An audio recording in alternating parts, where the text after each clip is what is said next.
Welcome back to Talking Shop, the Epistle Edition. We are not in beautiful Kingman, Arizona today. We're in my vicarage office. We are in Adam's former vicarage office, which is now my conference room.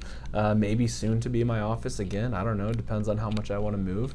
But we're here taking a look at Bullhead City. Beautiful Bullhead City, Arizona, where it is only 91 degrees today, surprisingly.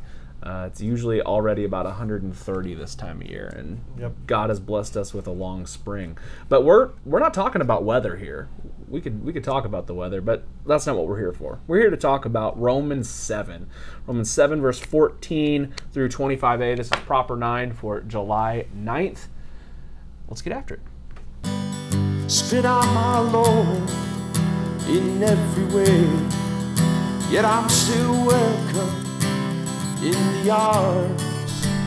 All right, we're going to take a look at Romans chapter 7, verse 14 through 25. If you're looking at the lectionary, this is proper 9 for July 9th. It's Sunday, July 9th. So we'll just go ahead and... Of 2023. They could be watching this 3 years from now. Yeah, that's right. Series A, and we're in the year 2023 right now. So Romans 7, beginning at verse 14. Paul writes this, "For we know that the law is spiritual, but I am of the flesh, sold under sin." What in the world is Paul talking about here? Yeah, I think our temptation there is to make this big divide between spiritual and physical, as if the physical can't be spiritual. Yeah. But I don't think that's what Paul is doing here, since just in the previous chapter, he's talking about baptism and physical things. And he goes on to talk about his natural body. So he's not Gnostic, is what you're telling us. I don't think Paul's Gnostic. Okay. I could be wrong. It's happened, but... So he's talking about himself as this whole person. What's that Hebrew word? Isn't that nephesh? Like God made them a living creature, a living being. Ask the guys to do the Old Testament version of this. If there's any guys that want to do the Old Testament version of this, we need some guys to do that. But I think that's what it is. And if it's not, put it in the comments. I've been wrong on Hebrew more than I've been right. So, but we're working in the Greek text today. So that is right. We are this being that is. We are both flesh. We are mind, body, spirit, all one body, all one individual person. And our flesh is enslaved. It is. That is this picture that he makes with being sold. The slavery that came up, what was it, in chapter 6? Or was it 5? In the last 2 chapters somewhere. Yeah, somewhere in the last couple of chapters we've heard this this idea of being enslaved to sin. And he's saying that I'm sold into it. And because of that, I don't understand my own actions. I don't do what I want. I do the things I hate. So what are those things? You were reading from a Bogert's commentary, and I think he made some mention of it's not like you're stealing things, and it's not like you're a kleptomaniac. Christians don't do those sorts of things. What does Bogert's assert here? So where was it? What Paul describes is the painful experience that a man can have when he really wants to be a serious Christian, in the conviction that he must root out all evil within the heart. Then it shows that there is actually something in our own nature that will not be uprooted. One can more or less control the outer deeds, but one cannot change his corrupted nature. When Paul says that the evil that I would not, that I do, he's hardly thinking about such things as theft, consciously lying, or reviling in dishonest affairs. A Christian does not do such things, and they who do them shall not inherit the kingdom of God. Paul says this rather sharply in many places. But here it means such things as envy, thinking ill of other men, feeling not German, Schadenfreude. Ask the people who translate this, Bror. Ask Bror what it means. Or the desire to give as good as one has got, and being disappointed when one is not praised. And so he's not saying, right, it's just the outward things that I do. But I think Bo Geertz makes a really good point here that there's a deeper problem than I just keep doing naughty things. There's a deeper problem inside that I can't change and that I can't restrain my inward nature, right? I can restrain my hands, right? I can refrain from stealing stuff, right? Yeah. And that's why Jesus makes the point when he expounds on the law in the Sermon on the Mount that murdering someone is an internal thing too. It's not just you didn't just pick up a rock and hit somebody in the head. You thought about doing it. Right. You thought about running them off the road. You thought about doing all those crazy things. Right. There's a much deeper problem there that we cannot fix. Sure, we can restrain ourselves and not do naughty things. Right. But we can't control that inward. We can't control that concupiscence, right? That corrupted nature. Yeah. That thing that we need this heart transplant for, right? This thing that we need a death and resurrection for, right? And so, in a sense, this Romans 7 is a further unpacking of my favorite, Romans 6, right? Yeah. That in your baptism, that you are baptized into Christ and into his death and his resurrection. Right. That's the cure. Yeah. That's the cure for my corrupted, sinful nature, is to die. Exactly. Yeah. He will kill and then make alive. Right. He is both the assassin and the midwife. Right. I was giving this some thought the other night, and sometimes when I'm cooking dinner, you'll get a random thought when you're outside by yourself next to the grill, and I had this thought about this exact text and like the what ifs. We think about the what ifs. If I would just do, if I did this, then I would do this, and we make an idol of those what ifs, and it becomes what Flame talks about in one of his songs, that when he was in the Calvinistic world, they made an idol out of not making idols, and that this is that same kind of framework of we strive as hard as we can, and some people make an idol out of the striving. Right. When we're just supposed to be. Right. Be still. Know that I'm God. That whole piece. Right, because it ends up being our action and our doing. Mm-hmm. Right? Instead of Christ through us. Which, is an idol. Whether you take a piece of wood and make it into a shape and worship it, or whether you're worshiping your own actions. Exactly. It's kind of irrelevant. The problem is that you're worshiping something that's not Jesus. Exactly. It's always a first commandment issue. Every single commandment's a first commandment issue. Right. If we could keep the first one, the other 9 would be a breeze. Yeah, that's right. And we are idol factories, as John Calvin so famously said. So moving on with the text. Let's see, verse 16. Now, if I do what I do not want, I agree with the law that it is good. Okay, so the law is good, and that's an important thing for us as Lutherans to make sure our people know. Right. I remember growing up in the Lutheran Church and hearing the things in like confirmation class, like the law just shows us our sin, the law just kills, and yeah, the law does all those things. Right. But it is also a good and gracious gift from God. So if you can sneak that in there, I mean, it's not something to over or jump over in the text for sure. But 17 says, "It is no longer I who do it, but sin that dwells within me. For I know that nothing good dwells in me, that is in my flesh. For I have the desire to do what is right, but not the ability to carry it out." I want to do good. I really do. But I'm still covetous. Well, you're probably way better than the Apostle Paul. Oh, I don't know about that. Right, like this directed. Paul struggled with that, but you probably got this down. Yeah, you have this down. You are not sinning ever. You never struggle with that, right?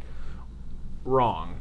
In that thing that I wrote down, I wrote that like everything else we strive for, our best effort is a fraction of what we have. That's our flesh. It's the constant demise of my own sanctification. And the honest truth of it all is that the Apostle Paul felt the same way. welcome to the church if you feel like that. Right. Because we're all recovering addicts of something: self, power, pleasure, people pleasing, drugs, outdoing others, virtue signaling, right. possessions, all that stuff. Yeah. So what else? Did Bo Geertz say anything else positive here, or Lenski or Middendorf? Yeah, the focus on the I that Middendorf has, and you mentioned that was his doctoral thesis. Yeah. So there's a huge section in the Concordia commentary series on chapter 7 about, is Paul talking about himself, or is he talking about himself before he became a Christian?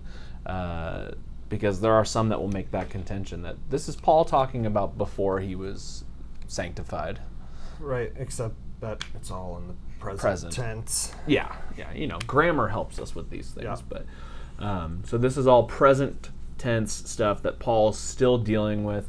I brought up covetousness earlier because that's the sin that Paul particularly brings up about himself. I didn't know that I wanted to covet until the law told me not to do it. Right. And he keeps on doing it. Next, I know that nothing good dwells in me that is in my flesh. I have the desire to do what is right, but not the ability to carry it out. For I do not do the good I want, but the evil I do not want is what I keep on doing. Now, if I do what I do not want, it is no longer I who do it, but sin that dwells within me. So there's two things going on within our hearts. What do we call this? The being simultaneously saint and sinner, which is probably what I'm going to spend a whole lot of time, if I'm preaching this, I'm going to spend a good chunk of time on what it means to be simultaneously saint and sinner. Exactly. I think this is one of those gems in our Lutheran theology that I think that our other Christian brothers and sisters would benefit from hearing and taking into account. That we are simultaneously a saint and a sinner. Right. And so we have both of these things at the same time. I've heard Bill Swerla talk about that we have new software on old hardware, right? We have this new operating system That's good. on this old hardware. This old hardware is broken. Yeah. And so that things don't always work out nicely and smoothly and cleanly. That's really good. That maybe your hook could be. When I was a kid, I remember having the old computer that sounded like someone was using a jackhammer on the inside of it. Then when you logged onto the internet, same thing. It took an hour to get onto AOL Instant Messenger. Yeah. That'd be like loading Windows XP onto that machine. Yeah. And not that it's, or not XP. I don't use Windows. Obviously, I use Mac. The newest version of Windows onto that old Windows piece 12 of junk. or 13. Yeah, that's a great hook. That could be your lead into this simul justus et peccator. And so, until we get delivered from this body of death, we live in this tension, and there's always that wrestle. Yeah. Right. And so, that's part of why we continue to gather with other believers, right? Why we continue to go to church, why we continue to receive updates. Maybe. I'd have to think about that analogy before I preach it. But I don't know that all of our listeners or watchers are continuationists or cessationists on continual updates. But I don't mean that. I don't mean continuationism. But that we continue, right? We continue to be fed, right? We continue to go hear the law and the gospel preached, right? That we do still have this old broken operating system. That my kleptomania hands do need to be restrained, right? Like, yes, the naughty things do need to be restrained. But I have this broken operating system that's going to continue to break. It's going to keep on breaking. Yeah. And I'm going to have this desire to continue to do those things, right? And it's always this fight and this wrestle. But also to hear the gospel, that we've been baptized into Christ's death and resurrection, right? Death has already been defeated. Right. Right? The war has already been won, right? And so living in that tension between those things, right? It's not always nice and clean. It doesn't fit in your brain nicely, but that is the biblical reality. Well, and that's the reality of the world in general, is like things aren't as they ought to be, and we have the sense of that in our everyday lives. I'm still stuck on that analogy of the old hardware, new software, because like you come to church once a week, maybe you come to church once a week, and then you go back out into the world, which is full of viruses. And I'm not talking about pandemic COVID-19 junk, but you go out and like this is maybe church is like your virus protection. It keeps you from buying the garbage that the world's trying to sell to you. I think Bo Geertz's commentary on this section, the last section, I think is helpful, and it's probably how I would wrap up the sermon. The picture of a Christian that Paul gives in this section is not a complete picture.